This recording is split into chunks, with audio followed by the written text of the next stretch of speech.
इंसान को हमेशा ये लगता है कि आज वो जो भी कर रहा है वो सिर्फ इसलिए कर रहा है क्योंकि उसका करने का मन है। आज हम जो भी कर रहे हैं बस अपने हिसाब से कर रहे हैं, अपने लिए कर रहे हैं, लेकिन हम ये भूल जाते हैं कि उसके पीछे एक बड़ी वजह है। वो है लोग, वो है हमारी कंडीशनिंग, वो है हमारी सोसाइटी, वो है हमारे पेरेंट्स, वो हमारे रिलेटिव्स। हम इंजीनियर इसलिए बनना चाहते हैं क्योंकि हमारे पापा ने कहा हुआ होता है। हम इसीलिए किसी से शादी कर लेते हैं क्योंकि हमारी मम्मी ने कोई रिश्ता लाया हुआ होता है। हम इसलिए नशा करना शुरू कर देते हैं क्योंकि हमारे दोस्तों ने इन्फ्लुएंस कर दिया होता है। हम इसलिए डॉक्टर बनना चाहते हैं क्योंकि हमारा दोस्त उस चीज़ में सक्सेसफुल हो चुका होता है। हम इसलिए यूट्यूबर बनना चाहते हैं क्योंकि यूट्यूब में बहुत पैसा है, ऐसा लोग कहते हैं। हम कभी ये समझ ही नहीं पाते कि हम कभी कुछ करना चाहते ही नहीं हैं। हम लोगों के हिसाब से चलते हैं और उसके पीछे की सबसे बड़ी वजह है कि हम कभी उनको ना नहीं कह पाते। लोग हमसे कुछ भी कहते हैं, कुछ भी करवाते हैं, हम वो करते रहते हैं क्योंकि हम कभी ना कह ही नहीं पाते। जीवन में अगर आपको सफल होना है तो आपको ना कहना सीखना पड़ेगा। आइए जानते हैं ना कहने के क्या क्या फायदे होते हैं और हमें ना क्यों कहना चाहिए। सबसे पहली चीज़, एस्टैब्लिशिंग बाउंड्रीज। आप अपनी एक बाउंड्री क्रिएट कर देते हैं जो कि आपकी सेल्फ रिस्पेक्ट की बाउंड्री होती है। एक एग्जांपल देता हूँ। आपका कोई दोस्त है, वो आपसे बोलता है कि यार चलना कल बंक मारते हैं और चल घूमने चलते हैं। आप बोलते हो ठीक है, बंक मारते हैं और घूमने चलते हैं, कोई बुराई नहीं है, बंक मारो, चलता है, कोई इसमें ऐसा इशू नहीं है। मॉरली मैं यहाँ पर नहीं बनना चाहता बाप किसी का, कोई इशू नहीं है, सब करते हैं। लेकिन आप ये चीज़ भूल जाते हैं कि आपने उस दोस्त को अपनी एक चीज़ दे दी, वो है अपना कंसेंट। आपने उसको ये बता दिया कि कल को तू मुझसे कुछ भी और काम करवाने के लिए कहेगा, मैं हाँ कर दूंगा, क्योंकि आपने उसके पीछे कोई एक सवाल भी नहीं उठाया कि वो ऐसा क्यों पूछ रहा है, वो ऐसा क्यों कह रहा है, मुझे ये चीज़ करनी चाहिए कि नहीं करनी चाहिए, क्या ये गलत है, क्या ये सही है। हम इसके पीछे कोई सवाल नहीं करते।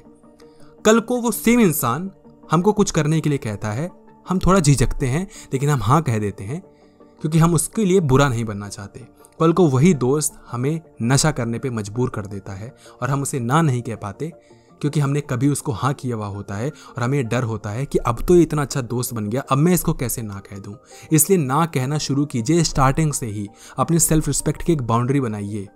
लोग आपसे इसलिए आप पे गुस्सा होते हैं, इसलिए आपको दबाते हैं, इसलिए आपके रिस्पेक्ट की धज्जियां उड़ाते हैं क्योंकि आप कभी ना कह ही नहीं पाते। वो जो चाहते हैं आपसे करवाते हैं, वो जो चाहते हैं आपसे बुलवाते हैं, वो हर एक चीज़ आप पे थोप देते हैं और आप कभी ना कह ही नहीं पाते क्योंकि आपने बहुत पहले उनके लिए कोई चीज़ कर दी थी और उनको कभी आप ना कह नहीं पाए थे और सामने वाला इसी चीज़ का फ़ायदा उठा के हमारी धज्जियाँ उड़ा देता है।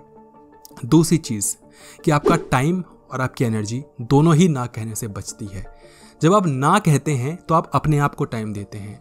आप जब ना कहते हैं तो आप उस चीज़ को करते हैं जो कि चीज़ आपको करनी थी। एग्जाम्पल के तौर पर, मेरी गर्लफ्रेंड मुझे कॉल करती है और बोलती है अर्पित क्या कर रहे हो, मेरा बात करने का बड़ा मन कर रहा था, फ्री हो ना।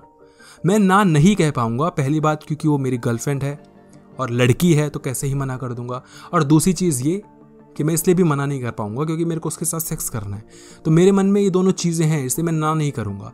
लेकिन मुझे ना करना पड़ेगा क्योंकि मैं इस टाइम पे कोई एक प्रोडक्टिव काम करना चाहता था जो कि आगे चल के मुझे पैसे कमा के दे सकता था। लेकिन मैं ना नहीं कह पाऊंगा क्योंकि लड़की मेरे लिए ज़्यादा इंपॉर्टेंट है, मेरी गर्लफ्रेंड मेरे लिए ज़्यादा इंपॉर्टेंट है। लेकिन मुझे ना कहना पड़ेगा सो दैट कि मेरा टाइम बच पाए, जिस टाइम को मैं प्रोडक्टिव वे में यूज़ कर सकता हूँ, अपनी एनर्जी बचा पाऊँ, अपना कंसंट्रेशन लेवल बचा पाऊँ। समझ रहे हो आप इस चीज़ को? लेकिन हम इस चीज़ को कभी समझना चाहते ही नहीं हैं। अपनी ज़िंदगी अपने हिसाब से जीना सीखो, अपनी सेल्फ रिस्पेक्ट बनाओ, लोगों के हिसाब से अपनी ज़िंदगी मत जियो, लोगों को ना कहना सीखो। और जो सबसे बड़ा डर है, थर्ड पॉइंट, इसका थर्ड बेनिफिट जो आपको मिलता है वो होता है हेल्दी रिलेशनशिप। सबसे बड़ा फ़ायदा ये होता है कि आप बुरे लोगों से दूर हो जाते हैं। देखो, अगर कोई इंसान आपकी ज़िंदगी में आके अपने हिसाब से आपको चलाना चाहता है, अपने दायरे में रखकर आपको चेंज करना चाहता है जस्ट बिकॉज कि उसको वो चीज़ पसंद है, तो इससे आप एक गलत इंसान के साथ रिलेशन बना रहे हैं। रिलेशन गर्लफ्रेंड बॉयफ्रेंड का या हस्बैंड वाइफ का ही नहीं, रिलेशन कैसा भी रिलेशन, हम उसके हिसाब से जब जीना शुरू कर देते हैं तो अपने हिसाब से हमें चलाना शुरू कर देता है, वो इंसान टॉक्सिक बनना शुरू हो जाता है। इसलिए बहुत ज़रूरी है कि लोग अच्छे अपने पास आसपास रखें, हम अपने अच्छे दोस्त बनाएं। और वो अच्छा दोस्त वही होता है जो हमारी ना कहने पर भी हमको समझता है और हमें भी बताता है कि हाँ तू सही है।